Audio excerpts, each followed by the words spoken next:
wisdom, prudentia, justice, justitia, temperance, temperantia, courage. fortitudo. Applying ancient philosophy to modern life, this is the Sunday Stoic.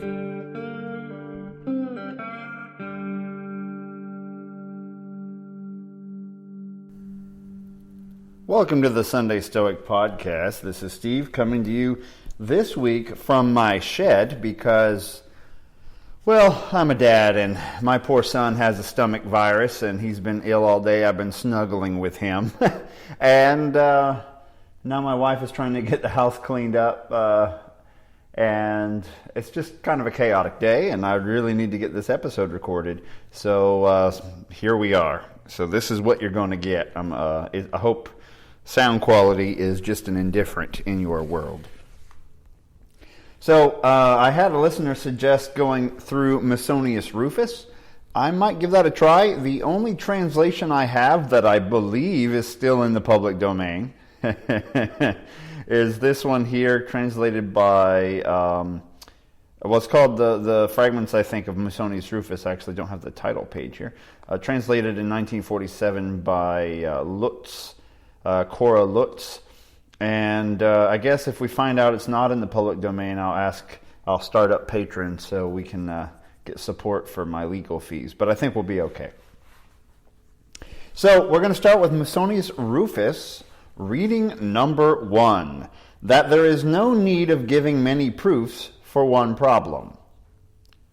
Once, when discussion turned upon proofs or demonstrations, such as beginners must learn from their teachers of philosophy in gaining a mastery of whatever they are studying, Musonius said that there was no sense in seeking many proofs for each point, but rather cognate and lucid ones. Thus, just as the physician who prescribes many drugs for his patients deserves less praise than the one who succeeds in helping them with few, so the philosopher who teaches his pupils with the use of many proofs is less effective than the one who leads them to the desired goal with few.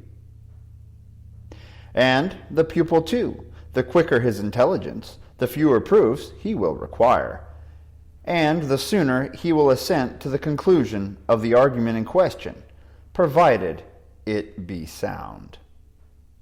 But those who require proofs at every point, even where the matter is perfectly clear, or demand to have demonstrated at length things which could be explained briefly, are completely inept and dull-witted. The gods, we may assume, need no proof of anything in as such, as nothing to them lacks clearness or is obscure, and it is only in reference to obscurity that there is any need of proof. Man, however, must need seek to find out that which is not plain nor self-evident through the medium of the plain and obvious. That is the function of proof. Take, for example, the proposition that pleasure is not a good. At first sight, we do not recognize it as true, since, in fact, pleasure appeals to us as good. But starting from the generally accepted premise that every good is desirable, and adding to it a second quality accepted that some pleasures are not desirable, we succeed in proving that pleasure is not a good. That is, we prove the unknown or unrecognized by means of the known or recognized. Or again, that toil is not an evil is on the face of it a persuasive proposition, while its opposite, that toil is an evil, seems much more persuasive. But, starting from the known and accepted premise that every evil is a thing to be avoided, and adding to it another obvious one, namely, that many forms of toil are not in the category of things to be avoided, we conclude that toil is not an evil. Since this, then, is the nature of proof, then we consider that some men are quicker of wit and others duller, and some are reared in the better environment, others in the worse. Those of the latter class, being inferior in character and native disposition, will require more proofs and more diligent attention to be led to the masters to be led to master the teachings in question, and to be molded by them, just as defective physiques, when the goal is to restore perfect health, require very diligent and prolonged treatment. On the other hand, such pupils as are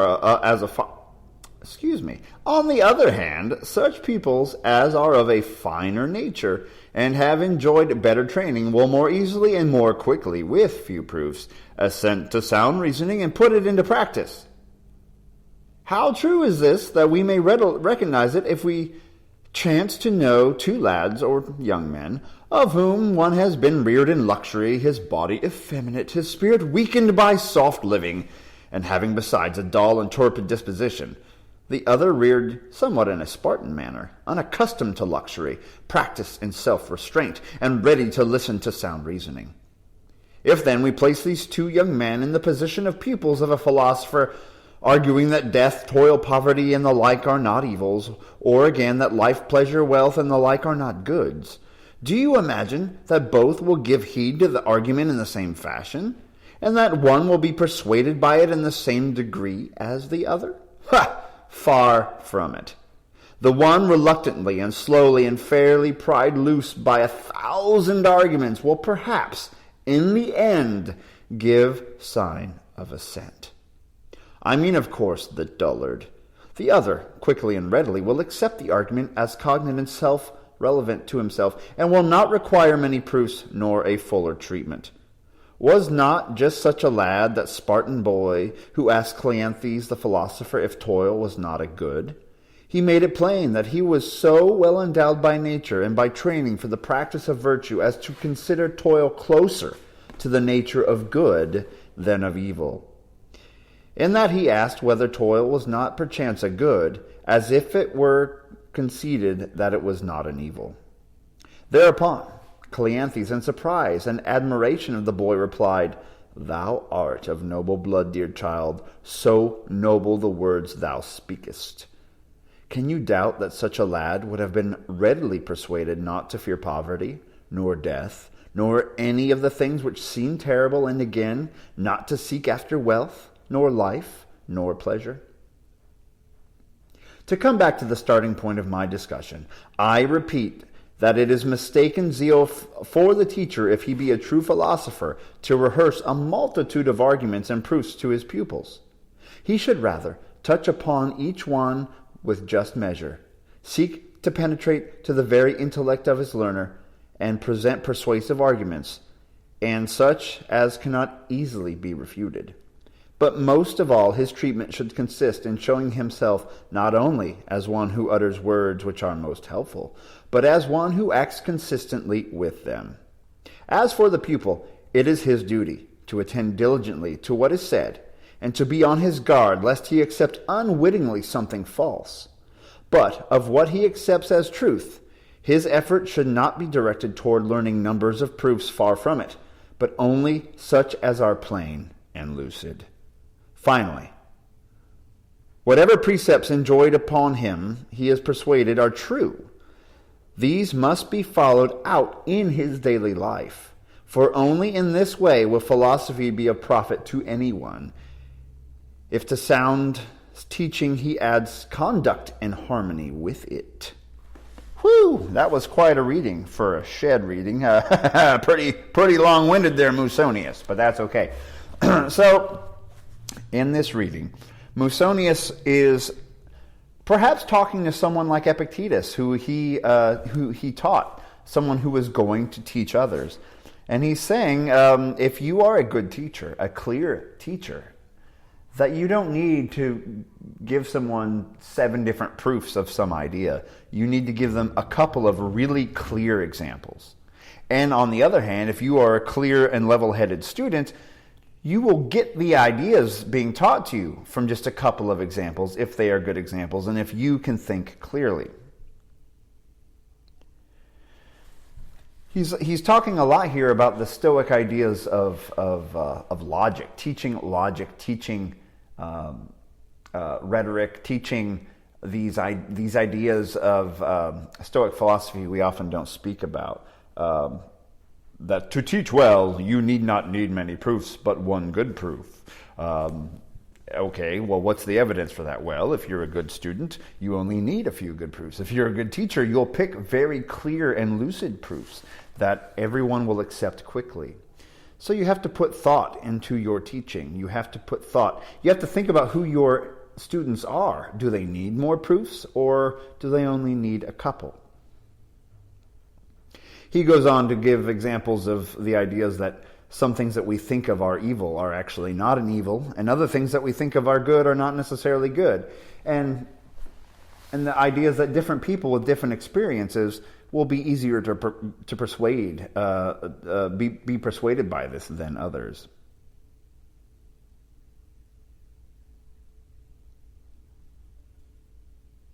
The example he gives of the kind of Spartan kid is interesting.